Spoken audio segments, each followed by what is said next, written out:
তোদের আজকে যে চ্যাপ্টারটা করাবো সেটা হচ্ছে কি পদার্থের প্রকৃতি, ক্লাস 8। স্পর্শ ছাড়া ক্রিয়াশীল বল, ওটা কিন্তু পরে করাবো, এটা করে নে। পদার্থের প্রকৃতি, ঠিক আছে?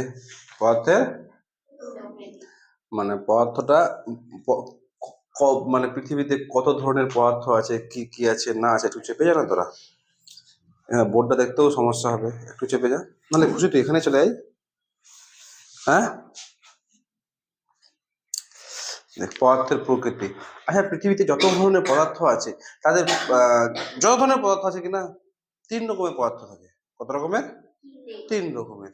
আচ্ছা, পদার্থ আমরা কাকে বলবো বলতো? বলতো, কেউ বলতে পারবে? পদার্থ আমরা কাকে বলবো? পদার্থ আমরা তাকে বলবো যার মানে ভর আছে এবং আয়তন আছে, যার নির্দিষ্ট একটা ভর আছে। যেরকম এই যে এই টুলটা, ঠিক আছে, টুলটা নির্দিষ্ট ভর আছে তো, নির্দিষ্ট একটা আয়তন আছে তো, একটা জায়গায় জুড়ে আছে তো, ঠিক আছে। যেসব বস্তুর নির্দিষ্ট একটা ভর আছে, একটা আয়তন আছে, সেসব জিনিসকে আমরা পদার্থ বলবো। আমরা চারিদিকে যা কিছুই দেখছি, আমরা চারিদিকে যেখানে আমার চোখ পড়ছে, একটা নির্দিষ্ট একটা ভর আছে, একটা আয়তন আছে, সেই সব জিনিসকে আমরা কি বলবো? পদার্থ বলবো, ঠিক আছে, পদার্থ বলবো। আচ্ছা, এই পদার্থের কিনা একটা ধর্ম আছে, এবং পদার্থের জাড্য ধর্ম, জাড্য আমরা পড়েছিলাম মনে হয় কোথাও, গতিজাড্য, স্থিতিজাড্য পড়েছিলাম না রে? মানে পদার্থটা নিজের গতিশীল অবস্থাকে ধরে রাখতে পারে, এটা হচ্ছে কি গতি, ধরে রাখার চেষ্টা করে, এটা হচ্ছে গতিজাড্য। আর কেউ যদি স্থির হয়ে অবস্থায় থাকে, তাকে মানে স্থির অবস্থাকে ধরে রাখার চেষ্টা, স্থিতিজাড্য পড়েছিলাম না? আচ্ছা, এই যে পদার্থ, কয়েকটা পদার্থের নাম বলছি। পদার্থ বিভিন্ন ধরনের হয়। পদার্থ আমাদের পরিবেশে 3টা অবস্থায় থাকে। কটা অবস্থায় থাকে? 3টা। একটা হচ্ছে কঠিন, একটা হচ্ছে তরল, একটা গ্যাসীয়, ঠিক আছে। কঠিন, তরল, গ্যাসীয়। মানে হতে পারে একটাই পদার্থ 3 রকমের অবস্থায় আছে, ছদ্মবেশে আছে, এটাই হতে পারে, কিন্তু ওর সব একই, ঠিক আছে। তো পদার্থ কত রকমের? কঠিন, তরল, গ্যাসীয়, ঠিক আছে। তো আমি কয়েকটা পদার্থের নাম বলছি, যেরকম দেখ, পারদ। পারদটা কি বলতো? তরল না গ্যাসীয় না কঠিন? তরল। পারদ হচ্ছে তরল। তারপর সোনা, সোনা তরল না কঠিন? সাধারণ অবস্থায় কঠিন, ঠিক আছে। আচ্ছা, অক্সিজেন, এটা কি? গ্যাসীয়। বরফ, এটা কি? কঠিন। তো এসব আমি পদার্থের নাম বলি, যেরকম নাইট্রোজেন, কার্বন ডাই অক্সাইড, রূপা, তামা, গ্লিসারিন, তুতে, sulphur, phosphine, chlorine, bromine, hydrogen sulphur, hydrogen sulphide, iodine, মোম, নিকেল, কিরোসিন, বেনজিন, এতগুলো আছে। এই যে যত ধরনের পদার্থ আছে, কেউ কেউ আছে কি কঠিন, কেউ কেউ আছে তরল, কেউ কেউ আছে কি গ্যাসীয়। বুঝতে পারলি? বুঝা গেল? আচ্ছা, ধরেন এক টুকরো বরফ আছে, তুই বরফটা দেখে দিলি, ঠিক আছে। ওই বরফটা গলে কি হয়ে গেলো? জল হয়ে গেল। কি হলো? জল হলো। মানে একটু সামান্য তাপ দিলি, তুই একটু সামান্য তাপ দিলি, তারপরে তারপরে জলটাকে আরো যদি তাপ দেই, ঠিক আছে, তো কি হবে? জলটা বাষ্পে পরিণত হবে, হবে না? এখানে দেখ, একটা কঠিন পদার্থের মানে একটা পদার্থ কি ছিল? বরফ ছিল না? বরফ ছিল তো, ওই বরফটাকে তাপ দেওয়ার ফলে কি হচ্ছে? তরল হচ্ছে। তরলটাকে ফের তাপ দেওয়ার ফলে কি হচ্ছে? বাষ্প হয়ে যাচ্ছে। তো দেখ, এই পদার্থটার কি পরিবর্তন হচ্ছে না? আস্তে আস্তে কঠিন থেকে তরল, তরল থেকে গ্যাস। এবার বুঝতে পারছিস? বুঝতে পারছিস তুই? কঠিন, কঠিন থেকে তরল, তরল থেকে কি গ্যাসীয়। সাধারণ অবস্থায় যেরকম দেখ, প্রথমে যদি বরফটা আমি এর উষ্ণতা মাপি, তো কত হবে? 0°C। তারপর হচ্ছে কি, যখন জল হলো নর্মাল 20°C। তারপর যখন তোর জলটা বাষ্পে পরিণত হচ্ছে, তখন হচ্ছে কত? 100°C, ঠিক আছে। বুঝতে পারলি? তো এই যে দেখ, ওই বরফটারই 3টা ভাগ আছে, ঠিক না? একটা বরফ হচ্ছে কঠিন পদার্থ, জল হচ্ছে তরল, আর বাষ্প হচ্ছে জলীয় বাষ্প হচ্ছে কি গ্যাস। বুঝতে পারলি? বোঝা গেল? আচ্ছা, এখান থেকে একটা সুন্দর কথা হচ্ছে কি, যে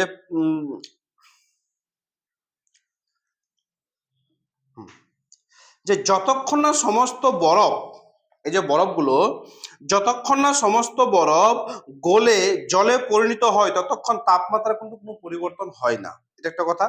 আর কোন তরলের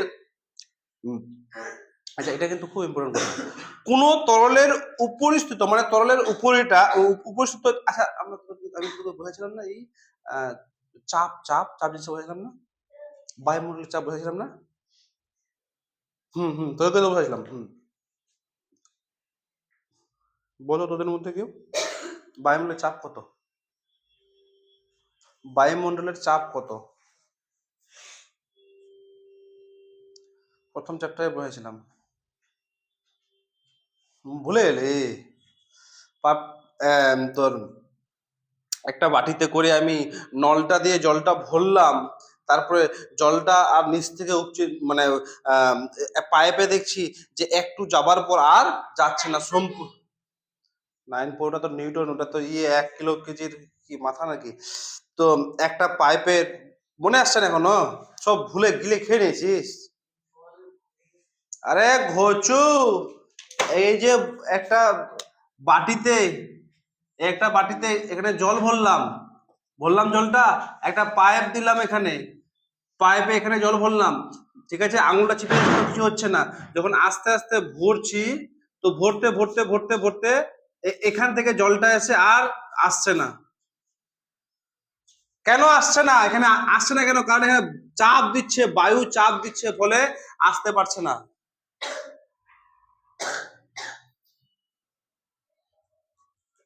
এই জিনিসটা যদি না বুঝতে পারিস, তাহলে তোকে বলি আমি কিছু যে পাবো তোদের কাছ থেকে পড়িয়ে, মানে পড়াটা যে পাবো সেই জিনিসটা পাচ্ছি না। যাই হোক, তো দেখ, প্রত্যেকটা ধরনের প্রত্যেকটা কোনো বস্তুর নির্দিষ্ট আয়তন আছে, ভর আছে।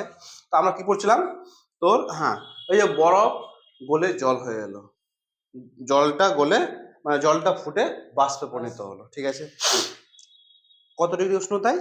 100 ডিগ্রি সেলসিয়াসে, ঠিক আছে, 100 ডিগ্রি উষ্ণতায় ও বাষ্পে পরিণত হলো। শুন ভালো করে, হ্যাঁ। এখন এই যে তোর কোনো তরলের উপরিস্থিত চাপ পরিবর্তিত হলে তরলের স্ফুটনাঙ্ক পরিবর্তিত হয়। এর কথাটার মানে কি বলতো? ধরে নে, স্ফুটনাঙ্ক মানে কি রে বলতো? ওই ওই উষ্ণতায়, যেরকম দেখ জল, এখানে তুই যদি জলটাকে ফুটাস 100 ডিগ্রি সেলসিয়াস উষ্ণতায়ও ফুটে যাবে, ঠিক আছে। কত, এখানে কিন্তু উল্লেখ করতে হবে যে 76 সেমি পারদ স্তম্ভ, এখানে চাপ, বায়ুমণ্ডলের চাপ কত থাকবে? 76 সেমি পারদ স্তম্ভ। তো ওরকম কিনা বিভিন্ন পদার্থে বিভিন্ন স্ফুটনাঙ্ক আছে, বিভিন্ন পদার্থে বিভিন্ন। আচ্ছা, আমি কথা বলছি, এটা নিয়ে একটু এই এই কথাটা নিয়ে অন্য জায়গায় কিন্তু চ্যাপ্টার তোদের আছে, যেরকম প্রেসার কুকারে তাড়াতাড়ি সেদ্ধ হয় কেন, বা পাহাড়ি অঞ্চলের লোকরা প্রেসার কুকারে তোর রান্না বান্না করে কেন, ঠিক আছে, মানে কি ওখানে কিন্তু বায়ুমণ্ডলের চাপটা একটু কম, বুঝতে পারলি? পাহাড়ি অঞ্চলে বায়ুমণ্ডলের চাপটা, যে বায়ুমণ্ডলে একটা চাপ দিচ্ছে না, ওই চাপটা কম। আমাদের এখানে যে সমতল অঞ্চলে কি বলতো 76 সেমি পারদ স্তম্ভ, কিন্তু পাহাড়ি অঞ্চলে ওখানে বায়ুমণ্ডলের চাপটা কম। ওই জন্য দেখবি যে পাহাড়ি অঞ্চলে যদি তুই যদি রান্না বান্না করিস না, দেখছি জল টল খোলে যাবে বা ইয়ে হয়ে যাবে, ঠিক আছে, কিন্তু এদিকে সিদ্ধ হয়নি। মাংস মাংস রান্না করতে পারবি, সব মানে মানে তোর মনে হবে যে সিদ্ধ হয়ে গেছে, কিন্তু সিদ্ধ হয়নি, তোর স্ফুরণ হয়ে যাবে কিন্তু সিদ্ধ হয়নি, বুঝতে পারলি? এরকম কেস দেখা যায়। তো এই স্ফুটনাঙ্ক কার উপর নির্ভর করে? বায়ুমণ্ডলের মানে তরলের উপরিতলের চাপের উপর বা বায়ুমণ্ডলের চাপের উপর নির্ভর করে, ঠিক আছে, ক্লিয়ার? আচ্ছা, বিভিন্ন ধরনের পদার্থ যেরকম জিঙ্ক, সোনা, খাদ্য লবণ, লোহা, রূপা, অ্যালুমিনিয়াম, এগুলো কিনা সবারই কি আছে? একটা নির্দিষ্ট স্ফুটনাঙ্ক আছে, মানে অত তাপমাত্রা দিলে তারপরে ও ফুটে তোর ফুটবে বা বাষ্পে পরিণত হবে, বুঝতে পারলি? তারপর ফুটে, যেরকম দেখ জিঙ্ক হচ্ছে কি, কারো কারো স্ফুটনাঙ্ক আছে, কারো কারো, সবাই তখন ফুটে বাষ্পে পরিণত হয় না, কারো কারো স্ফুটনাঙ্ক আছে, কারো কারো গলনাঙ্ক আছে, কি আছে? গলনাঙ্ক। যেরকম জিঙ্ক, জেডেন, জিঙ্ক হচ্ছে একটা পদার্থ, লোহার মতো পদার্থ, ঠিক আছে, মেটাল। এর গলনাঙ্ক হচ্ছে কি 420 ডিগ্রি সেলসিয়াস, ওকে 420 ডিগ্রি তাপমাত্রা দিবি, তারপরে ও গলবে, বুঝতে পারলে? আমি এরা গলায় না, লোহা টোহা গলায় না, হ্যাঁ, তো ওদের ওকে জিঙ্ক জেডেন যে মেটালটা, ওকে 420 ডিগ্রি সেলসিয়াস তাপমাত্রা দিবি, তারপরে ও গলবে। তারপর হচ্ছে সোনা, সোনার দেখে দেখেছিস একটা লোহার পাইপের মতো থাকে একদম গলায়, দেখেছিস না? থাকে তো। কত ডিগ্রি তাপ দিতে হয়? 1063 ডিগ্রি সেলসিয়াস তাপ দিতে হয়। কত দিতে হয়? 1063 ডিগ্রি, ঠিক আছে, আমি দেখছি, টেনশন নাই, চুপচাপ পড়ো, ঠিক আছে, সবার করো, ঠিক আছে। তো 1063 ডিগ্রি কি থাকে? তোর সোনাকে তাপটা দিবি, তারপরে ও গলবে। তারপরে খাদ্য লবণ, খাদ্য লবণ যে গলবে, খাদ্য লবণ মানে কি? নুন রে, নুন। 801 ডিগ্রি তাপমাত্রা দিলে ও মানে গলে যাবে। লোহা, এই যে লোহা, লোহাকে যে গলায়, দেখেছিস ভিডিওতে দেখেছিস, কিন্তু লোহাটা যখন প্রথম প্রথম তাপ দেয় কিনা তো প্রচন্ড লাল হয়ে যায়, তারপর আস্তে আস্তে গলে না। তো একে কত 1530 ডিগ্রি তাপ দিতে হয়, 1530 ডিগ্রি তাপ দিতে হয়। রূপা 962, অ্যালুমিনিয়াম 659। এটি হচ্ছে কি এদের গলনাঙ্ক। গলনাঙ্ক মানে কি? অত ডিগ্রি, বুঝতে পারছিস তো নাকি? অত ডিগ্রি তাপ দিলে ওটা কি হয়ে যাবে? গলে যাবে, ঠিক আছে। আচ্ছা, এবার হচ্ছে স্ফুটনাঙ্ক। স্ফুটনাঙ্ক মানে কি? যেমন জলের, জলের স্ফুটনাঙ্ক কত বলতো? 100 ডিগ্রি সেলসিয়াস, ঠিক আছে। জলের মানে অত ডিগ্রি তাপ দিলে জল কি হবে? ফুটে বাষ্পে পরিণত হবে, ঠিক আছে। যেরকম ক্লোরোফর্ম, ক্লোরোফর্ম মানে কি বলতো? এটা বেহুশ করতে কাজে লাগে। তুই একটু ক্লোরোফর্ম দিয়ে ঘুম না, তুই বেহুশ। হ্যাঁ বেহুশ হতে, হ্যাঁ ক্লোরোফর্মের স্ফুটনাঙ্ক হচ্ছে কত বলতো? 61 ডিগ্রি সেলসিয়াস, মানে 61 ডিগ্রি তাপমাত্রা দিবি ও মানে পুরো উড়ে যাবে। তারপরে বেনজিন, ইথাইল অ্যালকোহল, পারদ, অ্যাসিটোন, এগুলো হচ্ছে কি এদের রে স্ফুটনাঙ্ক। তো স্ফুটনাঙ্ক, প্রত্যেকটার স্ফুটনাঙ্ক, প্রত্যেকটার গলনাঙ্ক একটু মুখস্থ করে নিবি, ঠিক আছে। বুঝতে পারলি? হ্যাঁ তোর বই দেওয়া আছে, দেখে নে। নাই আছে না? নাই ওটি হওয়ার তো কথা। নতুন বই অ্যাড করে নি, দেখে বাদ দিয়ে দিয়েছি, দরকার লাগবে যেগুলো। যাই হোক, দেখ এবার তো তাহলে কঠিনকে যখন আমরা তরল করব তখন কি করতে হবে বলতো? তাপটা কি করতে হবে? ও তাপ গ্রহণ করবে। ধরে নে একটা কঠিন পদার্থ, ধরে নে লোহা, ঠিক আছে। লোহাটাকে যদি তরল করবি, যখন তরল করবি তো ও কি করবে? তাপ নিবে, নিজের কাছে তাপ নিবে, তারপরে গলে তরল হয়ে যাবে। আবার তরলটাকে তুই যদি কঠিন করিস তো কি হবে? তাপটাকে নিজের শরীরে যে তাপ ভাগাই দিবে, ঠিক না? বজ্রন করবে তাপটাকে। কঠিন থেকে তরলে যেতে কঠিন পদার্থ কি করে? তাপ গ্রহণ করে আ যাও, তারপরে হয়ে যায়, গলে যায়, তারপর গলে গিয়ে ওই তরলটা ফের যদি কঠিনে পরিণত হয় কি হবে? যা তারপরে কি হয়ে যায়? কঠিন হয়ে যায়। বুঝতে পারলি? তাপ নেওয়া আর দেওয়া, বুঝতে পারলি? বোঝা গেল? আচ্ছা, এবার দেখ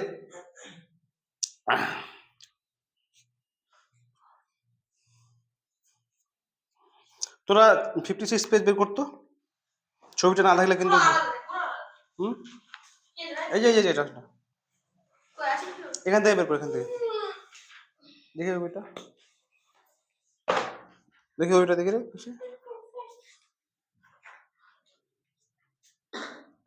ও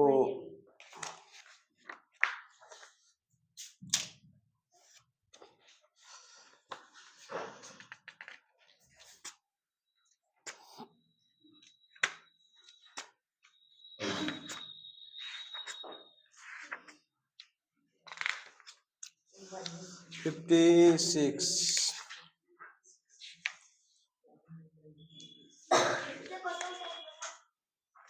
না না, কি আলাদা আছে? শুধু ওই যে ওটা নাই, ছকটা খালি উঠিয়ে দিয়েছে, কি আলাদা আছে? এই যে পরীক্ষাটা সবাই দেখে, এই পরীক্ষাটা এখানে কি বলেছে যে একটা কপুর দেখেছিস? কপুর বলছে যে কিছুটা কপুরের গুঁড়ো চীনামাটির বাটিতে রাখতে বলেছে, ঠিক আছে। তারপরে প্লেটে রাখা কপুরের গুঁড়োকে ছবির মতো করে একটা ফানেল দাও, মানে কাক দেখেছিস তো, যেখানে তেল দেয়, তেল দিয়ে চারিদিকে হয় না কাক রে, না হ্যাঁ, ওটা দিয়ে তোর ওখানে ঢাকা দিতে বলেছে, এবং ফানেলের মুখটা বন্ধ করে দাও। ফানেল যে আছে কিনা, ফানেলের মুখটা কি করতে হচ্ছে? বন্ধ করে দিতে বলছে। তারপর ফানেলের গায়ে একটা জল ভেজানো ফিল্টার কাগজ বসিয়ে দাও। তারপরে দেখ কি করছে এবার, দেখা যাক কি হয়। ওই একই পরীক্ষায় কপুরের বদলে তুই ন্যাপথলিন দিতে পারিস, আয়োডিন দিতে পারিস, অ্যালুমিনিয়াম দিতে পারিস, এই নিয়ে পৃথক পৃথক করে দেখবি সব ক্ষেত্রে কি করছে, এই যে কপুর হোক বা ন্যাপথলিন হোক বা আয়রন হোক বা অ্যামোনিয়া ক্লোরাইড হোক, এদের কিনা একটা বিশেষ ধর্ম আছে। কি বলতো? সাধারণত শুনে বই এবার বন্ধ করে দে। সাধারণত কি হয় বলতো, যে কোনো কঠিন পদার্থ আগে গলে তরল হয়, তারপরে কি হয়, বাষ্পে পরিণত হয়, ঠিক কিনা? কিন্তু কিছু কিছু কঠিন পদার্থ আছে, ওরা কি করে কঠিন থেকে ডাইরেক্ট বাষ্পে পরিণত হচ্ছে, কঠিন থেকে কি হচ্ছে, ডাইরেক্ট বাষ্পে পরিণত হচ্ছে, ঠিক আছে? মানে যেরকম দেখ, এই যে ন্যাপথলিন, ন্যাপথলিন আমরা কি কাপড়ে ইউজ করি না, জামা কাপড়ে দিয়ে রাখি না, গোল জিনিসটা, ন্যাপথলিন। তারপর কপুর, ওটা কি হয়, ডাইরেক্ট তোর যেরকম আমরা বাথরুমে রাখি কি ওডোনিল, ঠিক আছে? ওগুলো হচ্ছে কি তোর কঠিন থেকে ওটা তোর ডাইরেক্ট কিসে পরিণত হচ্ছে, বাষ্পে পরিণত হচ্ছে। এইটাকে কঠিন থেকে ডাইরেক্ট বাষ্পে পরিণত হওয়াটাকে আমরা কি বলবো, ঊর্ধ্বপাতন। কি বলবো? কঠিন থেকে ডাইরেক্ট তরলে পরিণত হওয়ার মানে পদ্ধতিকে আমরা বলবো ঊর্ধ্বপাতন। তো কিছু পরীক্ষায় আসে যে ঊর্ধ্বপাতন কোন কোন পদার্থে দেখা যায়, সেটা কি হবে, কপুর, ন্যাপথলিন, এদের কি দেখা যায়, কি দেখা যায়, ঊর্ধ্বপাতন। কি দেখা যায়, ঊর্ধ্বপাতন। বুঝতে পারলি? বুঝা গেল? আচ্ছা। হুম,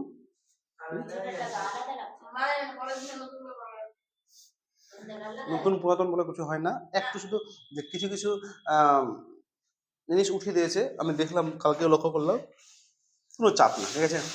দেখ, আমাদের চারপাশে অসংখ্য কঠিন তরল গ্যাসীয় পদার্থ আছে, সব পদার্থের ধর্ম যেমন এক নয়।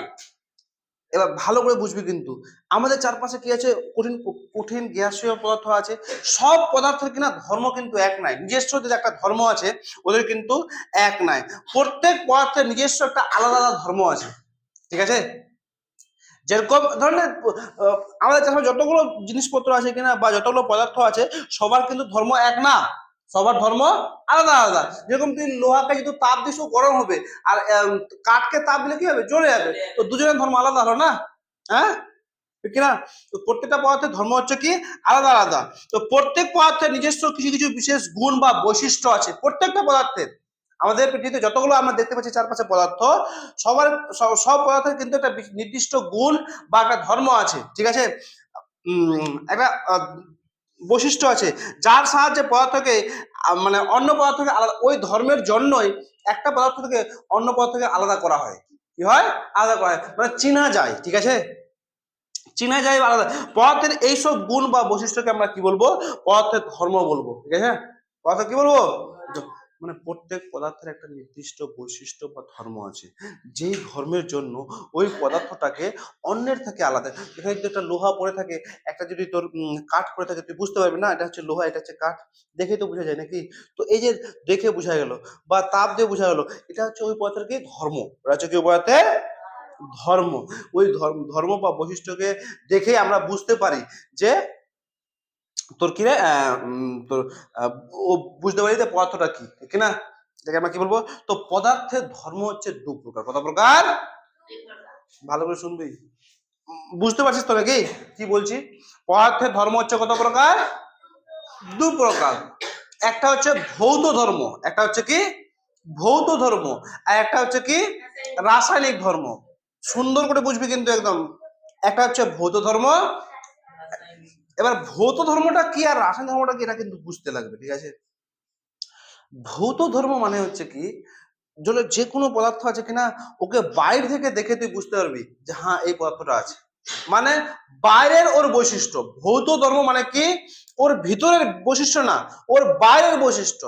মানে তুই ধরলে কোনো পদার্থ আছে, তুই স্যান্ড স্যান্ড ওর গন্ধটার সঙ্গে বুঝে নিলি হ্যাঁ এটা এই পদার্থ আছে, মানে বাইরের গন্ধ বুঝতে পারলি, বা তুই হাত দিয়ে ওকে টাচ করে বুঝতে পারলি যে হ্যাঁ এই জিনিসটা এটা আছে, তাহলে এটা হচ্ছে ওর ভৌত ধর্ম। এটা হচ্ছে এই ভৌত ধর্ম দেখে তোর বোঝা যায় না ও বিক্রিয়া করবে কি করবে না। ভৌত ধর্ম মানে হচ্ছে, আমি ওখানে পড়ছি যে পদার্থের কিছু বৈশিষ্ট্য বা গুণ, ভৌত অবস্থা, যেরকম বর্ণ মানে কি দেখতে কেমন পদার্থটা, ঠিক আছে, চকচকে না কিরকম, বর্ণ বা গন্ধ, ওর পদার্থটার গন্ধ কিরকম, মানে ঝাঝালো নাকি গন্ধ, তারপর স্পর্শ, আমি স্পর্শ করে বুঝতে পারবো যে এটা হচ্ছে লোহার গুঁড়ো, একটা হচ্ছে কাঠের গুঁড়ো, একটা হচ্ছে জল, ঠিক না? স্পর্শ করে তো বুঝতে পারবো। স্পর্শ, গলনাঙ্ক।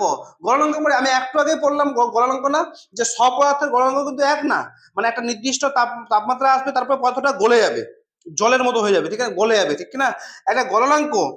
স্ফুটনাঙ্ক, কোনো কোনো পদার্থ স্ফুটনাঙ্ক মানে ওই নির্দিষ্ট তাপমাত্রায় ওই পদার্থটা ফুটে বাষ্পে পরিণত হচ্ছে। কি হচ্ছে?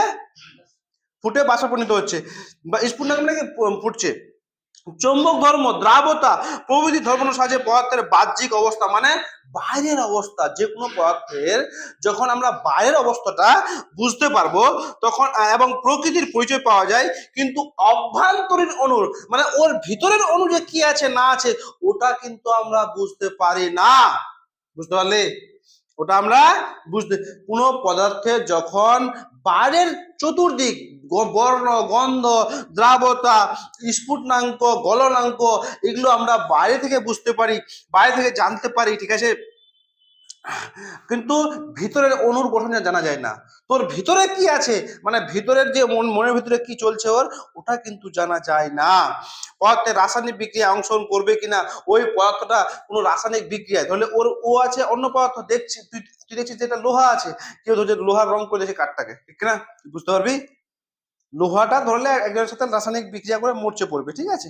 তো লোহাটা কেউ মানে কাঠটাকে লোহা রং করে না, তুই বুঝতে পারবি কি? দেখে কিন্তু বোঝা যায় না একটা পদার্থ রাসায়নিক বিক্রিয়ায় অংশগ্রহণ করবে কি না, সেটা কিন্তু দেখে বোঝা যায় না, ঠিক আছে? দেখে মানে কি আমরা ভৌত ধর্ম প্রকাশ করছি, ভৌত ধর্মটা ভালো করে বুঝ। ভৌত ধর্ম কি? এই ধর্মকে আমরা কি বলবো? ভৌত ধর্ম বলবো। কি বলবো? মানে কোনো একটা পদার্থের বাইরের দিকটা দেখে তো লক্ষ্য করিস পদার্থটাকে চেনা যায়, সেটা হচ্ছে ওর ভৌত ধর্ম। স্যার রাসায়নিক ধর্মটা কি? রাসায়নিক ধর্ম হচ্ছে কি, যে ধর্ম থেকে কোনো পদার্থের সঙ্গে বিভিন্ন বিক্রিয়ার অংশগ্রহণ করার প্রবণতা ও ক্ষমতা বোঝা যায়। ধরলে কোনো ধরনের পদার্থ আছে, ও অন্য কোনো পদার্থের সাথে যে বিক্রিয়া করবে, ঠিক আছে, মিলবে, ওই বিক্রিয়া করে অন্য কিছু তৈরি করবে, ওটা করার যে প্রবণতা বা ক্ষমতা বোঝা যায়, তাকে আমরা কি বলবো? পদার্থের রাসায়নিক ধর্ম। মানে তুই একটা পদার্থ আছে, এখানে একটা পদার্থ আছে, ওর সাথে বিক্রিয়া করার ক্ষমতা বা প্রবণতা দেখা যায় ওই পদার্থটার, ওটাকে আমরা কি বলবো? রাসায়নিক ধর্ম। কি বলবো? রাসায়নিক ধর্ম। বোঝা গেল কি ভৌত ধর্ম জিনিসটা কি আর রাসায়নিক ধর্ম জিনিসটা কি? পদার্থ ধর্ম কটা? দুটা। একটা হচ্ছে ভৌত ধর্ম, একটা রাসায়নিক ধর্ম। ভৌত ধর্ম কি? যে বাইরের ওর অবস্থা, ঠিক আছে, আর রাসায়নিক ধর্ম কি? ওর ভিতরে কি আছে মনের ভিতরে, ওটা ওর অবস্থা। বুঝতে পারলি? তো আমরা এবার ভৌত ধর্ম শনাক্ত করব, ঠিক আছে? ভৌত ধর্ম কি কি হতে পারে এবার শনাক্ত করব, ঠিক আছে? এবার দেখ, ধরে কিছুটা তোকে বাবা টেললো, তোকে ধরে দিলাম কিছু লোহার গুঁড়ো, তারপরে তোকে দিলাম জল, আর ধরলে একটা পাত্রতে লোহার গুঁড়ো রাখা আছে, একটা পাত্রতে জল রাখা আছে, একটা পাত্রে কি রাখা আছে? অক্সিজেন গ্যাস রাখা আছে। তো তুই দেখে বুঝতে পারবি না যে এটা হচ্ছে লোহার গুঁড়ো, এটা হচ্ছে জল, এটা হচ্ছে অক্সিজেন? বুঝতে পারবি না আরামসে। কি করে কেমন বুঝতে পারলি? দেখে। কি করে? দেখে। বললাম না যে বাইরে থেকে দেখেও বোঝা যায় যে জিনিসটা কি। তো এটা পদার্থের কোন বৈশিষ্ট্য? ভৌত। এটা হচ্ছে কি এই পদার্থের ভৌত ধর্ম। এটা হচ্ছে পদার্থের কি রে? আচ্ছা, তোর নাম কি রে? রোহিত। রোহিত তুই এবার বল যে তোকে একটাতে পেন্সিলের শীষ রাখা হলো, ঠিক আছে, একটাতে পেন্সিলের শীষের মধ্যে শুধু লোহার গুঁড়ো, লোহার তারের রাখা হলো, একটাতে কি পেন্সিল আমরা রাখি না, পেন্সিলের শীষের গুঁড়ো রাখা হলো না তেলতেলে না, একটাতে কি হয়? লোহার গুঁড়ো রাখা হলো। কি রাখা হলো? লোহার গুঁড়ো। আর একটাতে রাখা হলো গ্লিসারিন। গ্লিসারিন দেখেছিস তো? গ্লিসারিন রে থকথকে মানে একটু এই টাইপের, অন্য জায়গায় রাখা হলো জল, ঠিক আছে? এবার তোর চোখ বন্ধ করে দে, তোর চোখে পট্টি বানে।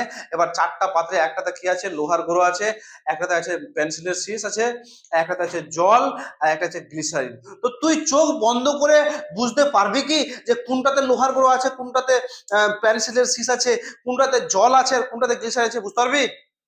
অবশ্যই বুঝতে পারবি, বাঁচতে পারবি না? আর হাতটা ঢোকাতে বুঝতে পারবে এতে তেল তেলি আছে, এটা তো পেন্সিলের শীষ আছে, ঠিক না? ঠিক না? হ্যাঁ, পানি তো জলে যখন হাত দেবে, হ্যাঁ এটা পানি আছে, গ্লিসারিন একটু থকথকে, মানে ওর ঘনত্বটা বেশি, এটা যে এটা তো গ্লিসারিন শিখে। তারপরে তোর যদি কাঠের গুঁড়ো হয় তো আরামসে বুঝতে পারবে না। হ্যাঁ, তো এটা এটা পদার্থের কোন ধর্ম? ভৌত ধর্ম। এই যে আমি টাচ করে বুঝে নিলাম মালটা কি আছে, এটা হচ্ছে পদার্থের কি রে? ভৌত ধর্ম। বুঝতে পারলে? তো এর আগেরটা আমরা কি করে দেখে বুঝলাম?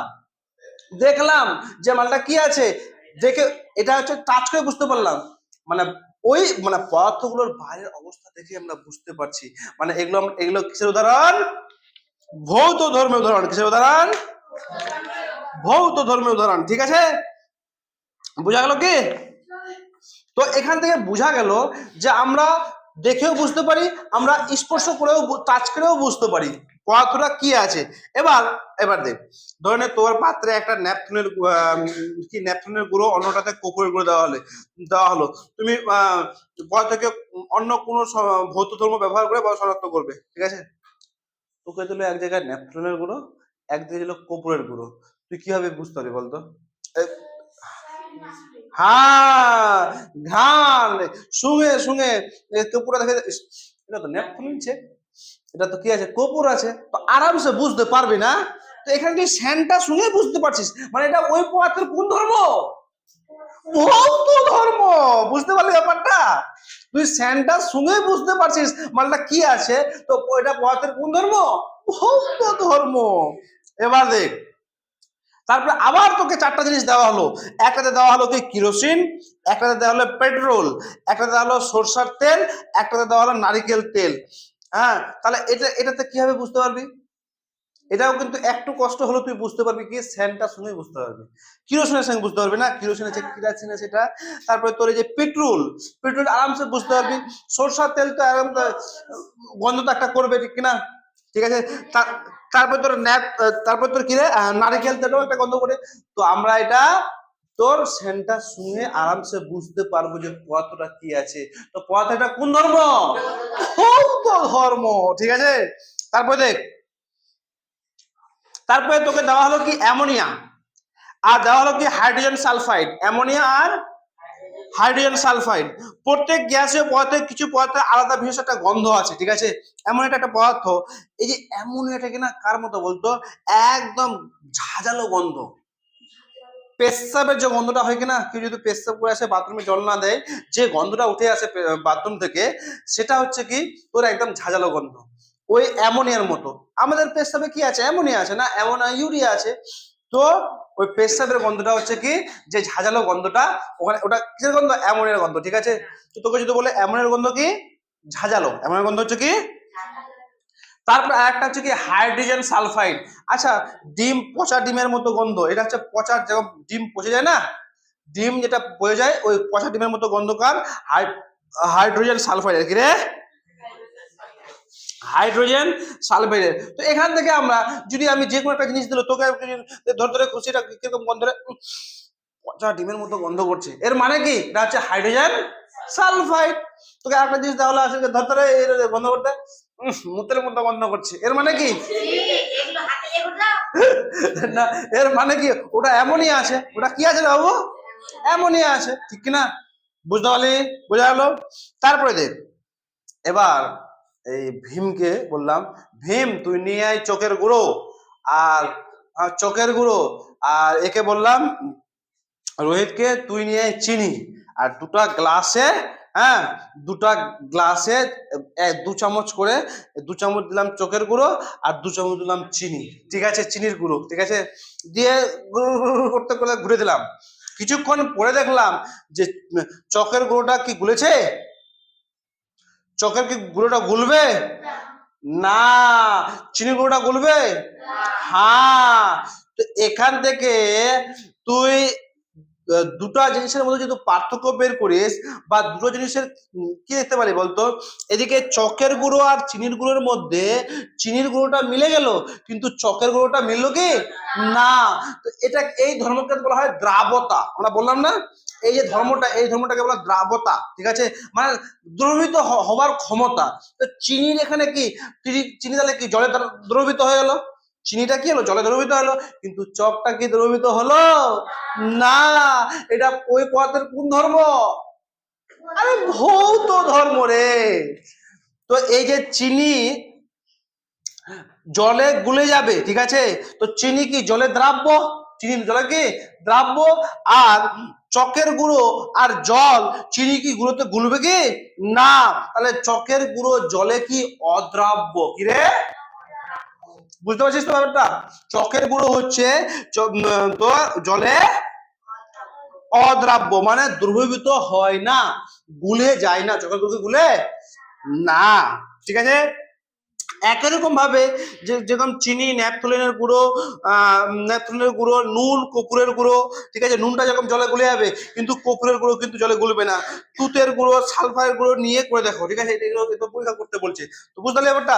তো এখান থেকে কিন্তু জলকে বোঝা যায়। তোকে যদি ধরলে সেম টু সেম, একদম সেম টু সেম, তোকে দুটো জিনিস নিয়ে দিল, ঠিক আছে, একটা চিনি আছে, একটা তোর অন্য কিছু জিনিস আছে, তো গুলেই বুঝতে পারবি যে হ্যাঁ এটা চিনি, এটা এটা হচ্ছে কুকুরের গুঁড়ো, বুঝতে পারবে না, কারণ এটা গুলে গেল, অন্যটা গুললো না, ঠিক কিনা?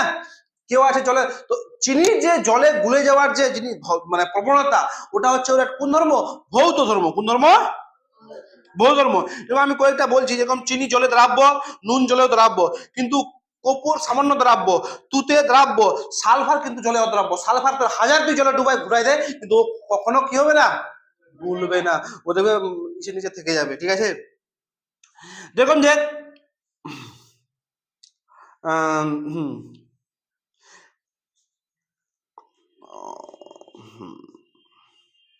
যেরকম দেখ কিরোসিন আর পেট্রোল দুটো তরল নাকি, এরকম চিনিটা ফের কিরোসিনে অদ্রাব্য, মানে কিরোসিনে ফের গুলে না। তুই কিরোসিনে তুই তোর চিনি দিবি, গুলবে না, তোর পেট্রোল দিবি, গুলবে না, কার্বন সালফারের দ্রাব্য দিবি, গুলবে না, কিন্তু অনলি জলেই গুলবে। ও কি করবে?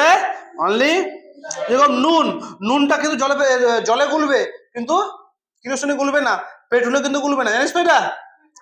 একটাই আছে যে কর্পূর, কর্পূর জলেও গুলবে, হ্যাঁ, পেট্রোলেও গুলবে, আর কিরোসিনেও গুলবে।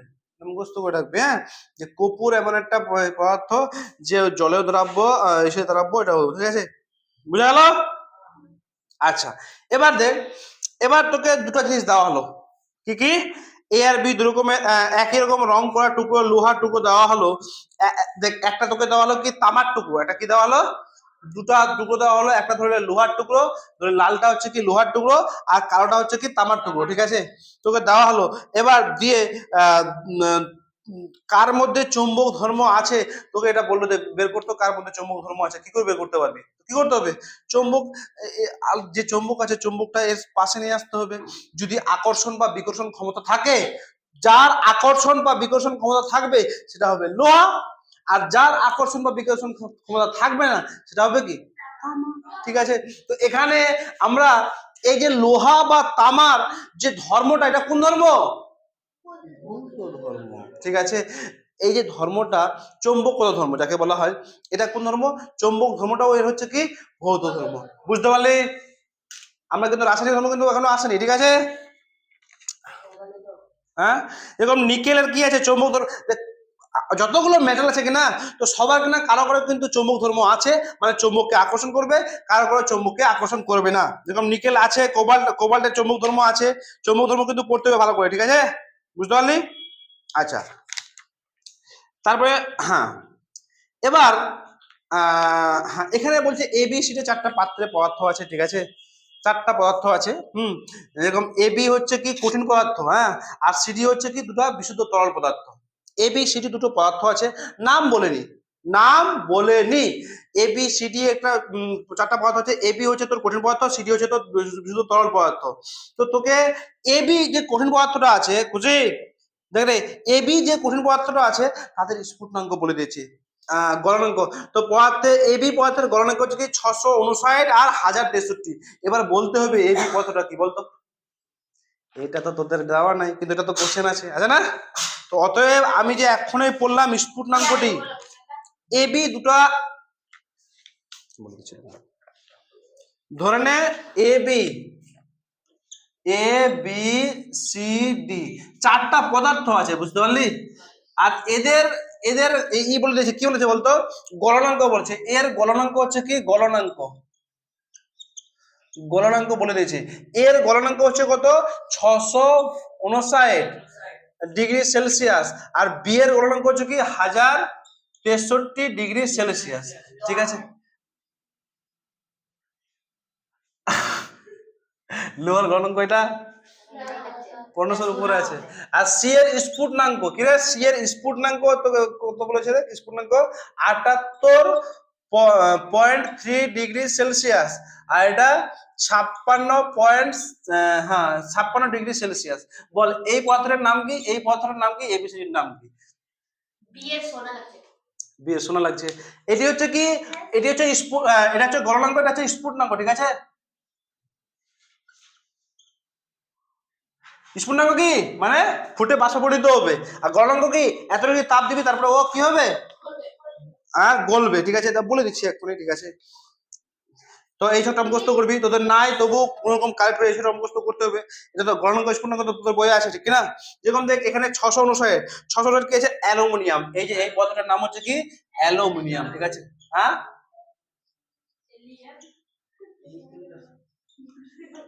অ্যালুমিনিয়াম। ঠিক আছে, তাহলে এ পদার্থটা হচ্ছে কি? এ অ্যালুমিনিয়ামকে আমি 659 ডিগ্রি সেলসিয়াস তাপমাত্রা দিব, তারপরে গলবে। এটা হচ্ছে অ্যালুমিনিয়াম। আচ্ছা, বিটা কি রে? বিটা হচ্ছে কি? সোনা। বিটা হচ্ছে কি? সোনা। সোনা সোনা। ঠিক আছে, বিটা হচ্ছে কি? সোনা। আর সিটা হচ্ছে কি রে বলতো? সিটা কি রে বাবু?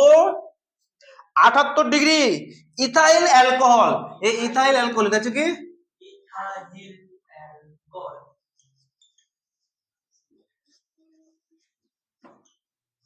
Ethyl alcohol. ঠিক আছে, আর এটা কি রে? 56 কি? অ্যাসিটোন। 56 কি রে? বুঝতে পারছিস? তাহলে এই মুখস্থ করে রাখলে পারবে না। তো এই যে এগুলো ধর্ম হচ্ছে কি? কোন ধর্ম বলতো? বৌদ্ধ ধর্ম। আজকে আমরা বৌদ্ধ ধর্ম সম্বন্ধে একদম ক্লিয়ারলি ভাবে বুঝে নিলাম। এরপর দিন আমরা কি করবো? রাসায়নিক ধর্মটা পড়বো। ঠিক আছে, পুরোপুরি রেডি আছে। রাসায়নিক ধর্ম আরো ইন্টারেস্টিং আছে, বিজ্ঞা ফিজ্ঞা আছে, করতে হবে। হ্যাঁ।